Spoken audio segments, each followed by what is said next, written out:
Good morning, good afternoon, or good evening, depending on where you are in the world. Welcome to this learning experience brought to you by Fairwinds. My name is Cody, and I'd love to welcome you back to Techstrong Learning. We have an exciting presentation ahead, but first, I want to review just a couple of housekeeping notes with you.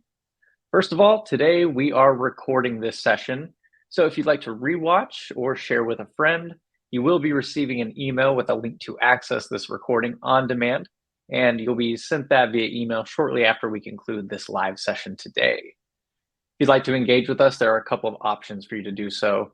The first option and the easiest option is to just use that chat tab, which you'll find on the right side of your screen. So if you see that chat tab, feel free to let us know from where in the world you are joining us.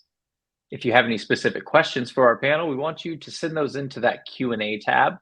Sending in your questions to the Q&A just helps us keep track of which questions come in, and we'd like to answer as many of these as we can during our session today. So be sure to send them in, and we'll try to address all of them by the end.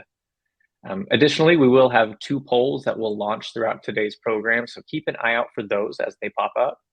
And before we close things out, we are giving away 4 $25 Amazon gift cards, so be sure to stick around to see if you're one of our lucky winners today. Our topic is why Kubernetes migrations go faster with Guardrails. And I'm joined today by Kendall Miller, Technology Evangelist at Fairwinds. And our second speaker who is en route will be joining us here shortly is Andy Suderman, CTO at Fairwinds. Speaking of, it looks like he's coming up right now. So Andy and Kendall, thank you both so much for joining us. Kendall, do you want to go ahead and get us started? Yeah, thanks, Cody. I was starting to get excited. Andy is going from one live stream event directly into another live stream event. So he is speaking all morning today to add some excitement to the whole event. And Andy, it looks like we can hear you but can't see you, just so you know. So today we're going to be talking about why Kubernetes migrations go faster with Guardrails. So people need guardrails around the process of migrating to Kubernetes, and we're going to talk about how guardrails is a thing some people fear that it's going to slow them down, but actually it can speed you up when they're in place because it gives you some confidence that you're moving forward in the correct way. So we see you, Andy. I still don't see you, but if others see you, I don't. It looks like your camera's off for me, but weird. Maybe on the other one. Okay, well, let's keep going. I mean, even if I can't see you, Andy, I can hear you, and that's what's important. So, real quick, Andy, start with an introduction. Tell us who you are.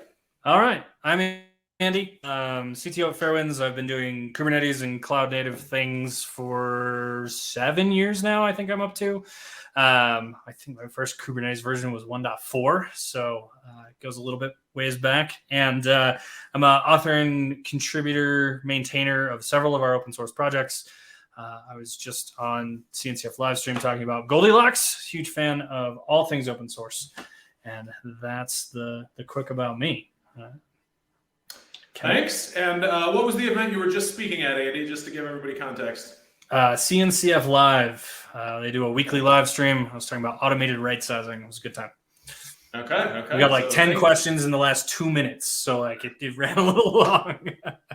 Well, thank you for going directly from that to this.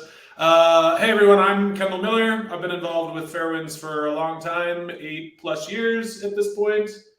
Wow, it's past the 8-year mark. I'm realizing that's interesting and exciting.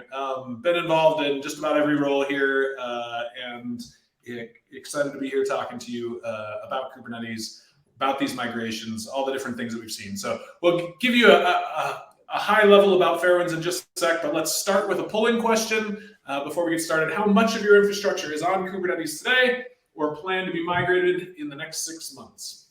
And yeah, this poll pops up on your screen, and you can go ahead and select none, some, half, or all of it. And then as poll results come in, we can put that up on the screen. We give it a second for people to hit a button. This is a short answer one. So I guess I was going to say it always surprises me how long it takes people to hit those buttons, but I don't think I think there's actually just a delay in the system. There we go. Here we go. So some of it, all of it, none of it. Makes sense given the topic that we've got people who are still in the migration to Kubernetes phase of the journey. So we'll leave this up for just a sec as a few more responses trickle in, and then we'll move on.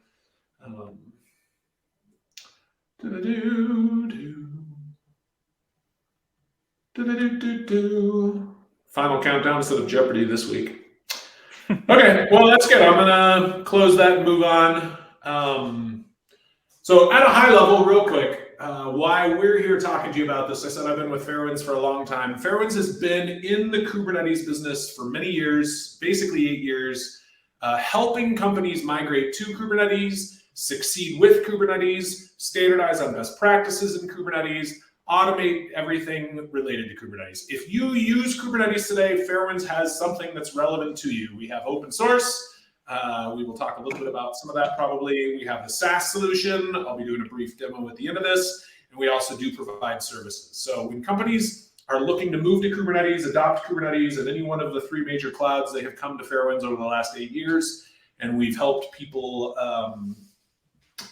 make that adoption, make that shift. And so that's why we're talking about this today. So today, Fairwinds' primary focus is on a SaaS product called Fairwinds Insights that does help implement guardrails for companies. And that's why we're talking about how guardrails can help companies actually go faster in a migration to Kubernetes. So as companies look to adopt Kubernetes, it's a big adjustment from whatever the old paradigm is that they were using.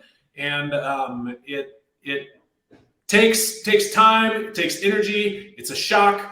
And so if you have guardrails in place to help you know how to not mess that up, it makes everything smoother. So let's dive in. First of all, what are Kubernetes guardrails and why do we care?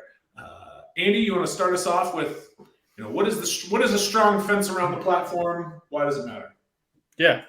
So, I mean, usually the way we start talking about this is you look at Kubernetes, right? What is Kubernetes? It's an API that lets you create resources, right? And lets you create workloads in that API. And when we look at that API, it has so many options, right? There's like 10,000 things you can do in the Kubernetes API, right? I can create deployments, I can create stateful sets, I can create them in 10,000 different ways. And so that's great that it has that flexibility, but out of the box, those defaults are A, overwhelming, B, insecure, and C, possibly not reliable or efficient, or any of the things that we talk about wanting to have, right? We want reliability, we want efficiency, we want security, but out of the box, defaults are very limited in what they can do with those things. And so when we talk about guardrails, what we want to do is we want to take the number of options and we want to reduce it down to a safe or good set of defaults. And so I really think of policies the way to do that, right? You can say we're allowed to do this thing or not allowed to do that thing, but guardrails are really just narrowing the scope so that we use better defaults. What do you have to say about that, Wonderful. Kendall? As well, couch first delivered. of all, I appreciate it. Yeah, I did just have a couch delivered to my office in the middle of this webinar, which was not the plan, but thank you for talking through that, Andy. So the point of this is, in a migration to Kubernetes, there's just a whole bunch of unknowns. It's a whole new paradigm. Everything's different. And developers want to do things right. They don't want to mess everything up. And there's new paradigms in Kubernetes. The way you ship software, the way software is configured, all of that is different because Kubernetes is a whole new paradigm. And so putting guardrails in place gives everyone confidence that the things they're doing are not going to break things, that they're not going to push code to production that's going to cause problems, that's going to take down the website, that's going to take down the service, whatever it is. This is the point of guardrails. So that's what guardrails are, is the rules in place, usually put there by platform teams, so that we're reducing risk, keeping people from overspending, keeping people from deploying known security risks. I mean, just think, a very simple example is you want to keep your developers from deploying a known CVE in Log4j, right? And so that's a guardrail. Is a simple example is somebody is a developer looks to go deploy something with a known CD and they're stopped and there's some kind of alert that says you can't deploy this because, and the developer goes, oh, I didn't know there was a known CD. Great, I can go remove that before I push through to production. Right, Andy? Yeah, exactly. Or, deploying something with 64 gigs of RAM as a request, right? Like I need 64 gigs of RAM. I doubt you do. It's unlikely. There's only one way to be sure, though, Andy. Yeah, I mean the joke or the comment I always like to make about the resource requests is like, when a developer has to go set resource requests and limits, and they've never done that before, and they have no idea how much resources this takes, they go click on the apple in the top left corner of their Mac and say about this Mac, and then they just plug in whatever their Mac has because they assume that's well, it works on my machine, so I'll just go recreate my machine, right? Exactly. My last Mac had 64 gigs of RAM, so there you go. That's exactly right. So we have a picture of a guardrail here just because it's such a good example of what the point of this is. Guardrails are there not to keep you from doing all the fun things you want to do. They're to keep you from driving off a ledge, right? Now, if you're a mountain biker who likes to fly down the mountain and go over ledges, it's inconvenient.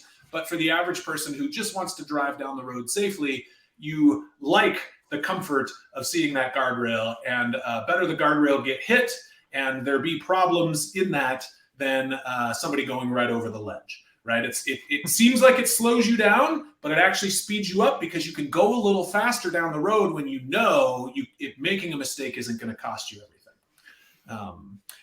From the participant. That's from a 64 gigabyte request. Yeah, you don't want to request that much. This is what happens, right, Andy? I think it's really important to focus on what you just said about speed, right? Because what we often see is the metric that your company might be measuring or your engineering team might be measuring is, how fast can we get new features out, right? How fast can we deploy? How often can we deploy?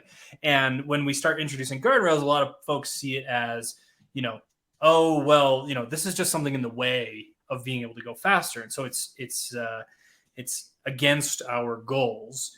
And what you just said, I think, is the perfect example. The perfect way to talk about it is, it's going to slow you down a little bit now. But the amount of time that it's going to save in the future, the amount of risk that you're mitigating up front by doing this in the beginning will result in increased speed down the road, which is a really hard thing to put together and grasp. So, okay, so let's keep going. Let's talk about a couple of the specific guardrails. So let's in the process. Let's talk about the why here, and I want to give a specific example about a large client that's a SaaS firm that you will all have heard of that was migrating to Kubernetes, and they reached out to us saying, "Hey, we've been using something that's not Kubernetes. We're moving to Kubernetes, and we know there's going to be a whole bunch of things that we don't know, and we don't want to mess everything up and learn all of the lessons the hard way. So we want to hire somebody who can help us avoid all of those mistakes." And originally they were looking for a service. They ended up paying for our software because the software puts in place those guardrails. And that's what gave them the confidence we can make this migration, we can deploy our workloads and not make all the rookie mistakes.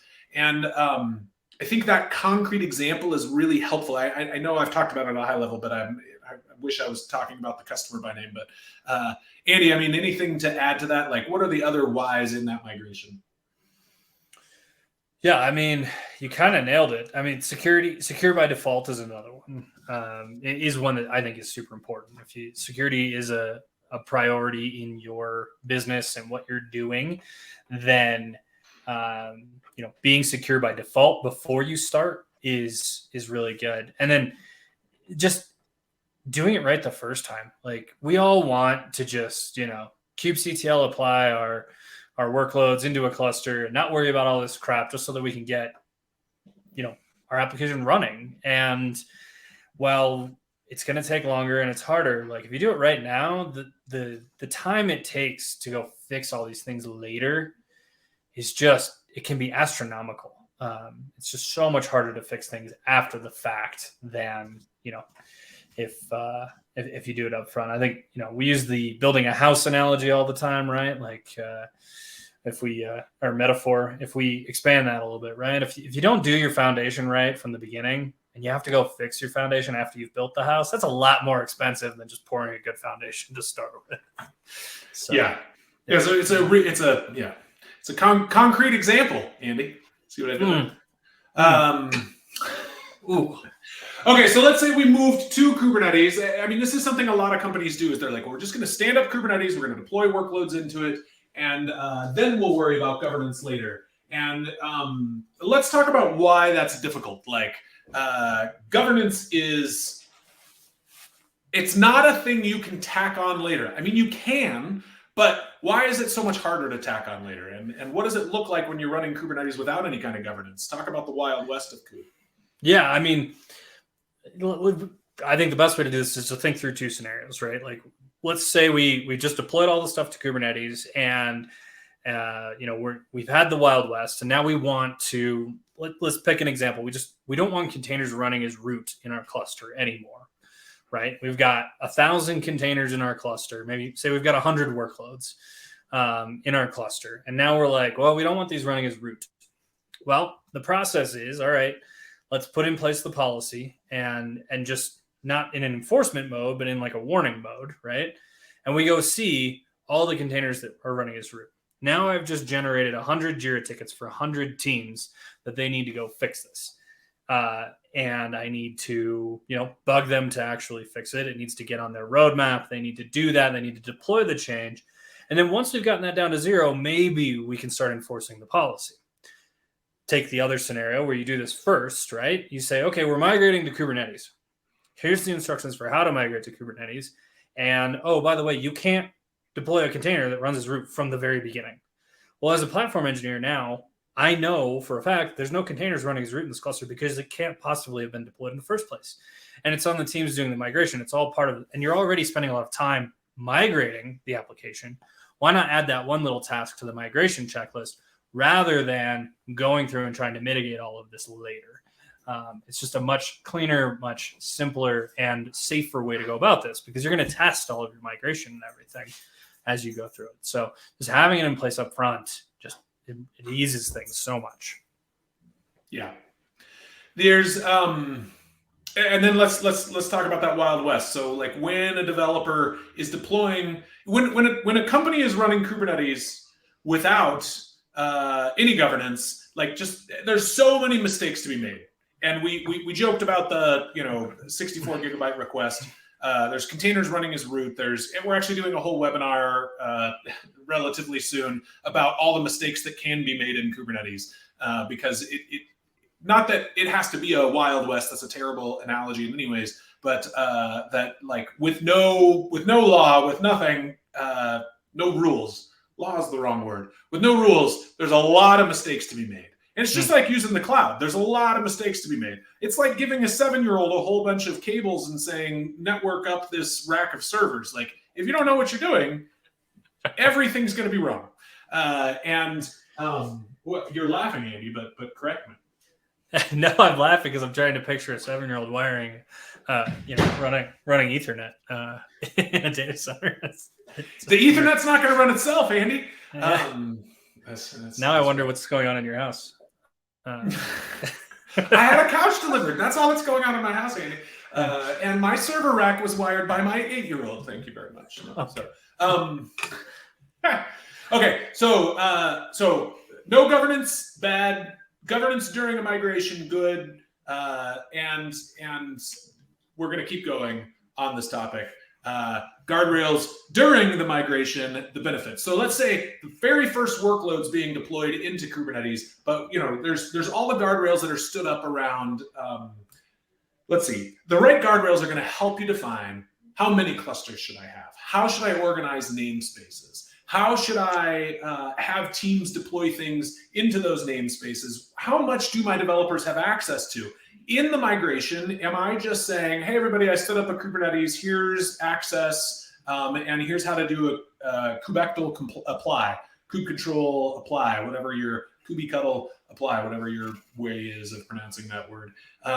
And, go thee forth and deploy things versus defining, hey, I've built a developer platform. Here's how you do a pull request. this pull request deploys things into this namespace or this environment. You add this flag to move forward to this production environment, etc.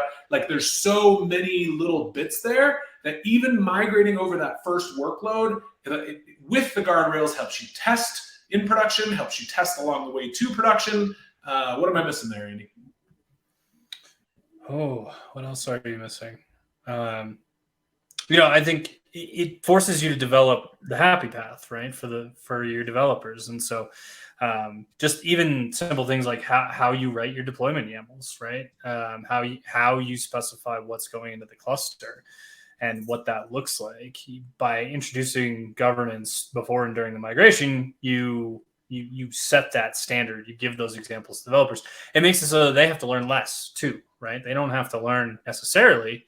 If you have, this is how you build your container, this is how it gets deployed to the cluster already defined, well, they don't have to necessarily learn why it shouldn't run as root or how to not run a container as root if you already have that defined. So you can decrease the amount of knowledge that they have to gain about Kubernetes in order to get into Kubernetes. Okay. I'm trying to think if there's anything else I want to cover on this one topic before I move on, but I think we've mostly beat that one dead. Yeah. Okay. Also, to the audience, please ask all the questions if you have. Yeah, I didn't say at the beginning of this. There's a couple ways you can ask questions. I know Cody talked about it. There's a Q&A tab there. There's also the public chat. I monitor both, but the best place is dump it in the Q&A tab. We'll stop and answer questions as we go if it's relevant, or we'll answer them towards the end if it should wait. But yeah, that's guardrails during the migration. I was thinking about like the analogy of driving down the road and there being guardrails there. It really is having the guardrails up during the migration or at the beginning of the migration is like the first time you drive down that road. That's when you want the guardrail, right? Once you've driven that road 2,000 times, I mean, the guardrail is still a nice to have because it gives you some comfort. You're not going to fall off the ledge. But you're less, you're familiar with the road. You know which curve's coming up next. You know which ones are the dangerous turns. You know where the sharp turns are. You know where traffic tends to be, all of those things. And it's that first time you're going down that you're really like, oh, I didn't realize I got to turn here. Oh, I didn't realize I got to stop here. Oh, I didn't, building those patterns in place from the get-go is just so helpful for building comfort over the long run. Definitely. So post-migration governance, this is we've migrated, we've driven this road 100 times. Now there's still guardrails, and we can maybe mature upon those guardrails. And some of that is we've crashed our car into the guardrails. We know the places where cars keep hitting guardrails. So maybe we put up a sign ahead of time that says, hey, sharp turn ahead, slow your roll, things like that. But what else looks different about it post-migration, Andy? That's a good question. I mean, I think for a lot of organizations, one of the things that you maybe start to run into or mature about is compliance standards, right? You're going to need the various pieces of governance related to compliance as you start to add potentially more compliance frameworks to your business. And so something to, if you already have the mechanisms by which you can add policies and governance to your environment, it's much easier now to say, okay, we're going to add in, SOC 2, we're going to add in ISO 27001, and we're going to add these policies related to that. And so you've already flexed that muscle. You already know how it works, but you're just adding on to it. And so that's one area to think about. Yeah, you're adding on to it. Let's see here. We've got a question that comes through that I think is relevant. How can an enterprise avoid or manage the amount of exit ramps needed for the paved road? So that's you're not just going to stay on the road. We need to have ways around certain things. We need to have ways to get off that road. We need to have, how do I explain this? There's the default way to do things, but in a large enough company, you need certain ways around it. So how does a company manage those? Andy, do you want to start with that? I have a few thoughts, but. Yeah, I mean, I think of that as exception management, right? Like you've got your default rules. How do you manage exceptions and where things are allowed to change? And this is where, policy is code.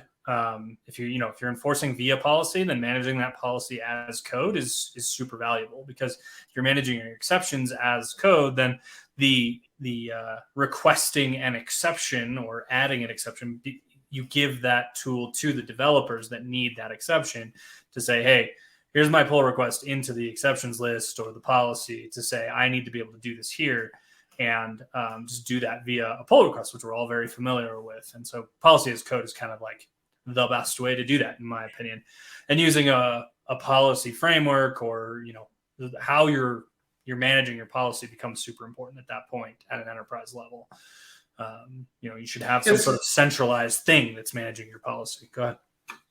Yeah, I mean, I think that this is the case across the same way that everything is an exception, right? Or a trade-off. Everything's a trade-off, especially when you're implementing security. Like, I need my people to go as fast as possible without falling off the edge, right? And so how big is that guardrail? How high is that guard? Does the guardrail include speed bumps the whole way down the mountain? And it depends on how fast people are going and how often they're falling off the side or crashing into each other. And so it is a trade-off the whole time. If you have one cluster and 10 users, you can probably one-off every time you need an exception. Somebody just calls you and says, hey, I need to go around this, and you let them force push, essentially. That's a funny analogy, but you get the idea. If you are an enterprise, the difficult piece, and I think part of what Andy's getting at in policy as code, is when you have policy as code, you're also going to be documenting every time somebody went around it. Right? And because some of what it is like, I need to give you this exception right now. I also need to be able to audit this exception right now. I need to be able to track, monitor, trace, report on this exception, because if there's a problem down the line, I need to be able to come back and say, I made an exception right here, and that might be why this happened. So there's all of those bits. How does an enterprise avoid or manage the amount of exit ramps? It really is dependent on your organization, how big, how complicated it is. But Andy gives some useful frameworks there. Think about it as policy as code. Think about it as big picture auditable. Think about it as the exceptions are going to be that. They're the exception. It's not once a week we follow the rule and all the rest of the time we just SSH into a container and tweak things. If that makes sense.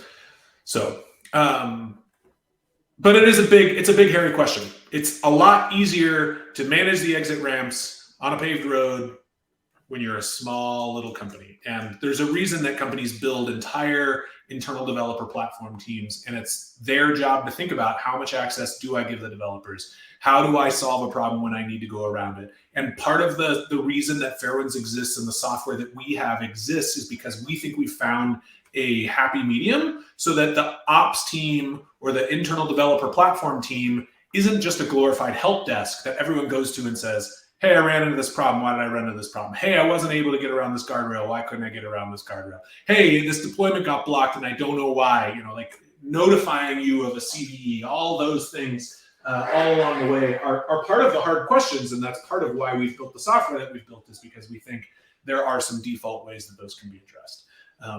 I've said enough on this topic. I'm going to keep going. Conclusion. So the point of this is, and I think we've beat this a little bit with a dead horse, that beat this dead horse a little bit to the point of dog food, that this is hard, this is complicated, but guardrails are also necessary, and guardrails from the get-go will actually help your developers go faster, because they're going to fly down that mountain the first time with confidence that a mistake is not going to send them barreling over the edge. And you don't want them to go too fast, but with no guardrails, they're going to turn every corner and pause and make sure they have the lay of the land. They're going to make sure that the ground is paved. They're going to make sure that their tires are sticking to the ground in the right way, even though it just rained. All of those things are going to slow you down. So the guardrails give you the confidence out the gate to make those decisions along the way. It also builds, or to move a little faster, it also builds the repeatable motion. So that over time, even if you remove some of those guardrails, the developers have now been trained, hey, when I push something, I need to, when I push code, I need to set resource requests and limits. I need to make sure that this isn't running as root, or etc. Those kinds of things. Andy, are you wanting to answer this other question? Well, I was thinking we have some time, so we could answer all of them if we wanted to. Go for it. So, go back to the first one from earlier. I don't think we sort of covered some of it, but what are some of the common challenges that organizations encounter when migrating to Kubernetes? And I think the biggest one is just getting out of the mindset of everything being static and consistent, and getting into that, pods are ephemeral, containers are ephemeral, things restart. We have to be failure tolerant. And so that really comes back to scaling horizontally, scaling vertically, having, flexibility in the system. And I think that's the hardest part that folks have with Kubernetes is just like, things are going to go away, and it's supposed to be that way. Pods will die, pods will crash. And not to worry about, individual pod crashes, but think about the service as a whole. How is it performing? How is it behaving? Is it doing what it's supposed to do? And things like that. And then just the sheer complexity of Kubernetes. There's so many different options, right? Just to deploy a pod consistently and have it be reliable and all of that is, it's 100 lines of YAML just for the deployment to get all the settings right. And then you've got other objects. You've got HPAs, you've got service accounts, you've got services, you've got ingresses, you've got pod disruption budgets, you have maybe other things that you're doing. And so, making sense of that complexity, having people who know the answers to those things and are familiar with those things is super important. And if that's not internal to your organization, then find a partner to help you with that. Fairwinds does services. We run Kubernetes for other folks.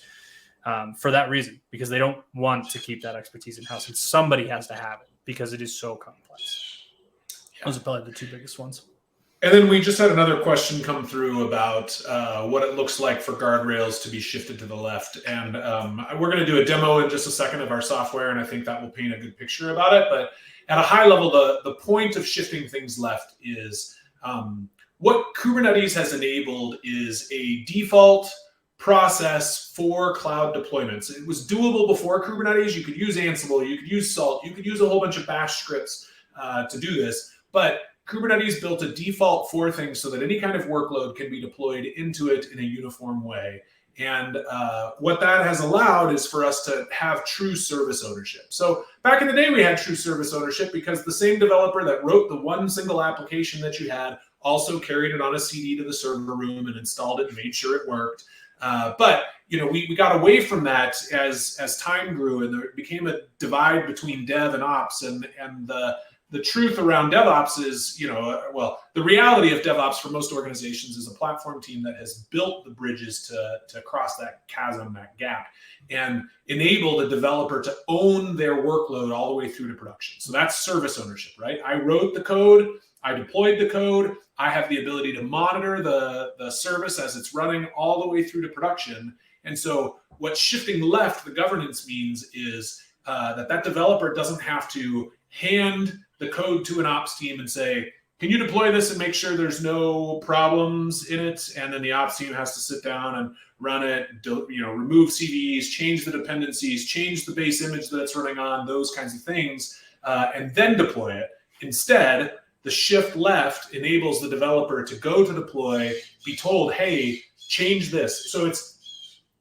key to shifting left governance is not just informing the developer that something's wrong. In order to truly shift governance left, you have to inform the developer and the service owner, how to fix what's wrong. And so, especially if they don't have a deep underlying knowledge of Kubernetes. So saying, hey, set resource requests and limits doesn't do a developer a lot of good if they've never done that before. So saying, hey, set your resource requests and limits this way, go into this document, change these parameters, that's what the developer needs. That's what shifting that responsibility left means. Hey, you can't deploy this running as root. Go into this YAML document and change run as root to false. I was going to say no. But whatever that is. No is falsy. It's fine. No is falsy. No is false-esque. Depends on what your YAML looks like. And maybe you're using JSON and you've got a no in the JSON instead of a false in YAML. Right, Andy? No, but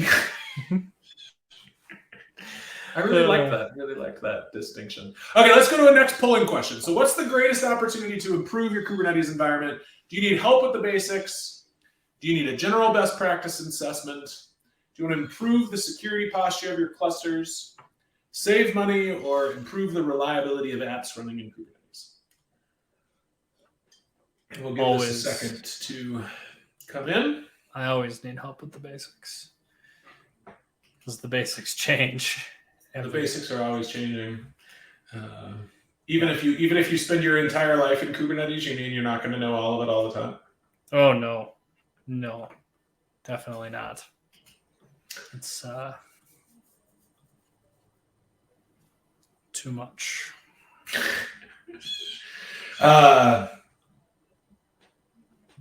give this just a second more. Oh wait, here Yeah. So a lot of people looking for improving the reliability of apps running in Kubernetes, which comes back to some of those things I was talking about earlier with like understanding the dynamic nature, right, of Kubernetes. Is if you can reliably scale horizontally, and also you've set your resource requests and limits right, and you have your pod disruption budget in place, and I think that's it. But there's no reason your app can't be reliable. But that's a lot of moving parts to be aware of and to control. So, well, and I like to say that the migration to Kubernetes is very similar to moving from Windows to Linux. If you've never used Linux before, it's shocking. It's difficult. It's messy. Why isn't everything where I thought it was going to be? Why does it look this way? Why does it act this way? Why does it respond this way? But once you've used Linux a while, it just becomes the default. It's easier. You're used to that new paradigm. And so it's really largely about the paradigm shift. That's what's hard for people. That's why having guardrails around it, so that you don't recursively delete everything on your drive is helpful. To give a common Linux example, so that you can quit Vim. Okay, we got another question come in, but I'm going to keep going and we'll come back to the questions here in a minute. I want to dive into a demo and we're going to show you Fairwind's insights here. So I gave a little bit of background on this. Fairwinds was helping companies in just a service capacity migrate to Kubernetes for a lot of years, stand up Kubernetes clusters, migrate their workloads in. Later, we realized we could build the world's most reliable infrastructure, but if everything that people were deploying into it was fundamentally misconfigured, it didn't matter. Everything was going to fall over anyways. So we began writing a bunch of open source. Polaris is one of our more well-known policy projects out there. And we've written a whole bunch of other things that help you get resource requests and limits just right, like Goldilocks. Andy is actually the grandfather of Goldilocks, the father of Goldilocks, the author of Goldilocks. I don't know. I feel like there's a better picture here, Andy. But author's good. Author's good. And we'll show you a little bit of that. And we married all of this together into Fairwind's Insights because of the enterprise problem. If you have one cluster and that's all your organization's ever going to run, and you have a handful of nodes and not a tremendous amount of workloads, a couple of open source projects out there will probably get you most of the way through what you need. But if you're running Kubernetes at any kind of scale, once you're at multiple clusters or lots of services deployed into one, or a sprawl of namespaces, having a way to operationalize policy at scale gets really difficult. And Insights is there to decrease friction, improve the development experience, increase developer velocity. It is the guardrails that helps you get further along and quicker. So without further ado, I'm just going to share my screen and I'm going to walk you through Fairwind's Insights. And let's see here. Okay, can you see my screen? Andy, how's it look? Looks good. Okay. So when you log into Fairwind's Insights, you're going to get an overview, and right here I've got the cluster view where I'm looking at all the clusters running in my organization. So I can sort these by health score, by the action items, by the trends over time, and you can see I'm giving my organization an A- here. So the entire organization is doing relatively well. Now I can click into one of these clusters, and you know what? I had that in the wrong order here. You get this view here. So this is an overview of a cluster where I've fixed action items recently. I can click on this drop down and see where new action items were introduced to the cluster. I can track this health score over time. It's a demo environment, so it's going from 90% to 91%. It's not a big jump. We track costs by namespace over time. look at admission requests, etc. And this is the overview of that cluster, where we give just that cluster a grade as well. And we break down a whole bunch of things into action items. And the action items come from a whole bunch of different projects that we've knit together. So I mentioned Polaris, that is our common misconfigurations. This checks, is a container running as root, those kinds of things. We have Nova as a Fairwinds project, checks for Helm charts that are out of date. Pluto checks for deprecated APIs. Trivy is a third-party open source project that checks for known CVEs. We also support KubeBench and KubeHunter, and we have custom policy support with OPA, and there's a whole bunch more here for cost management. We even have Falco support for security inside of your clusters, and we roll all of that up into this big list of action items. And here I've just dropped into one cluster, but I can look at all of my clusters. I can see the top issues across this cluster or my entire organization. I can see top namespaces with problems, the severity of those problems. I can sort all of these things down here. We see what report this is coming from, the severity of the issue. And then, as I mentioned, if I'm exposing this to a developer, it's not enough to say an image has vulnerabilities. I need to give some specifics here. What is the report? Where's the report coming from? What is the problem? And how do I go about fixing it? So in Fairwinds Insights, for the vast majority of things, we have a remediation that tells you not just what the problem is, but go here and update it by changing X, Y, or Z. I really like that one, because it's like, your image has vulnerabilities. Here's the one that fixes all of them, right? It doesn't. Right. It's not enough to just say you have vulnerabilities. Here's a version that has them fixed. Like, that's great. Right. But now, as I mentioned, you don't want to be the help desk where, if you're a developer, this is where you see things that you don't want. You don't want a operations team or an internal developer platform team to have to just see this massive list of all the things that are wrong. You want to shift that left. So back to the question of what does it look like shifted left? We introduce that into the developer workflow in a place that they're familiar with. So here's GitHub, where an engineer is going to live. They've pushed some code, and we come up with action items that are failing and action items that have been fixed. So here it's a whole bunch of low severity, low action items, and you can set, hey, I want to block deployments if there's any action items. If there's action items over a certain level of criticality, high or critical, and I can block based on those things. The container should not have dangerous capabilities. And again, the developer can move from here right into the UI of Insights, where it's going to give detailed information on what's wrong and how to fix it, so that they can learn without having to ping you in Slack or in Microsoft Teams and say, I have a problem. Help me fix my problem. Why is this broken, right? That's what we're doing by shifting this left. Back in Insights, there's a whole bunch more in this product. I'm not going to give you everything today, but we do have some cost capabilities where we break down across your clusters. You can sort by workload, you can sort by cluster, you can sort by namespace. Sometimes it's helpful to know which workload costs me the most across my entire organization. And why does it cost me that much? And how much is it over provisioned? So we can break down and say this cluster, has an average running 55 pods. We're spending this much, or that was the recommended cost. This is what we're actually spending. This is the recommendation. So if I make the changes that Insights is telling me, I'm going to save $8. $8 probably isn't going to be dramatically worth your time and energy, but there are times where we've gone in and done this for customers, and it's been tens of thousands or hundreds of thousands of dollars that they can save just by taking our recommendations. So that's the efficiency and cost. We tie that back directly into your bill with AWS. We can give you estimates in any other cloud or in your own environment.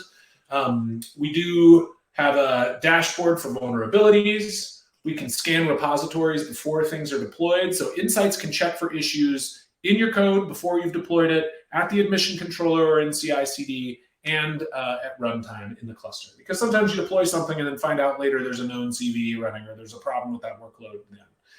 We do have compliance support. So if you're running, if you have ISO or SOC 2 and you need to issue reports that show that you have policy in place, you can do that. You can write custom policy. And finally, there's a lot more here. I'm waving with broad strokes and moving quickly, but there's a lot of ways to create custom automation. So let's say every time a customer or every time somebody in your organization pushes something into this namespace and there's a known CVE, you don't want to block the deployment because it's not critical issue, but you do want to alert that team. So you want to create a Jira ticket so that you know it's going to get taken care of in the future. That kind of thing can be fully automated in Fairwinds Insights. We do have fine-grained role-based access control, et cetera, et cetera. There's a whole bunch more that is here. So that's Fairwinds Insights. I'm going to stop sharing my screen, and I'm going to flow back over to slides, and just say, if you want to take a look at this, we do have a free tier of Fairwinds Insights. If you're looking at guardrails in your organization, get started there. You can sign up, no credit card required, and kick the tires and figure out what are we doing wrong as an organization. Now, we limit that to a certain number of clusters and nodes, but give you a lot of the access in Insights to kick the tires and find out what's going on. So let's go back to, there was one more question I wanted to answer.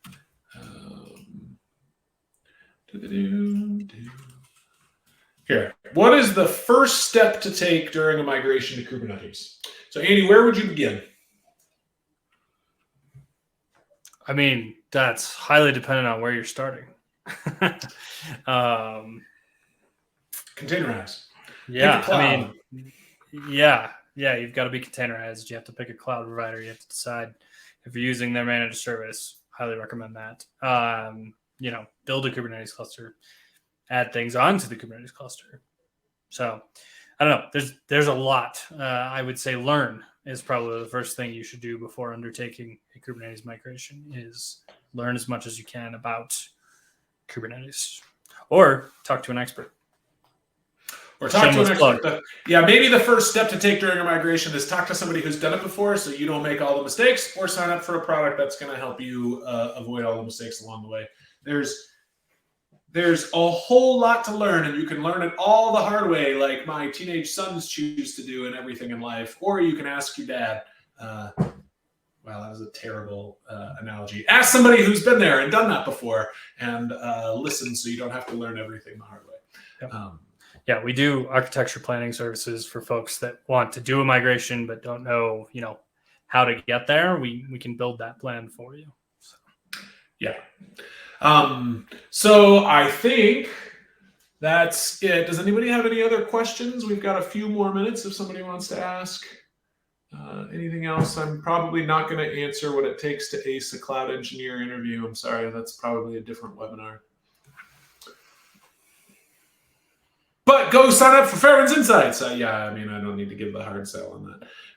We do have a whole bunch more. I guess I'll give one last plug. We do have a whole bunch more resources on our website. We have white papers. We have a Kubernetes best practice assessment. We have documents on best practices, places to get started. And we have a tremendous number of open source projects. So even if you're not going to check out Insights, which you should, and you should feel pressure from me to do that, but there's open source projects out there that are very significantly full featured, will help you on your Kubernetes journey. If you're using Kubernetes today, you're going to find something that is beneficial for you at Fairwinds.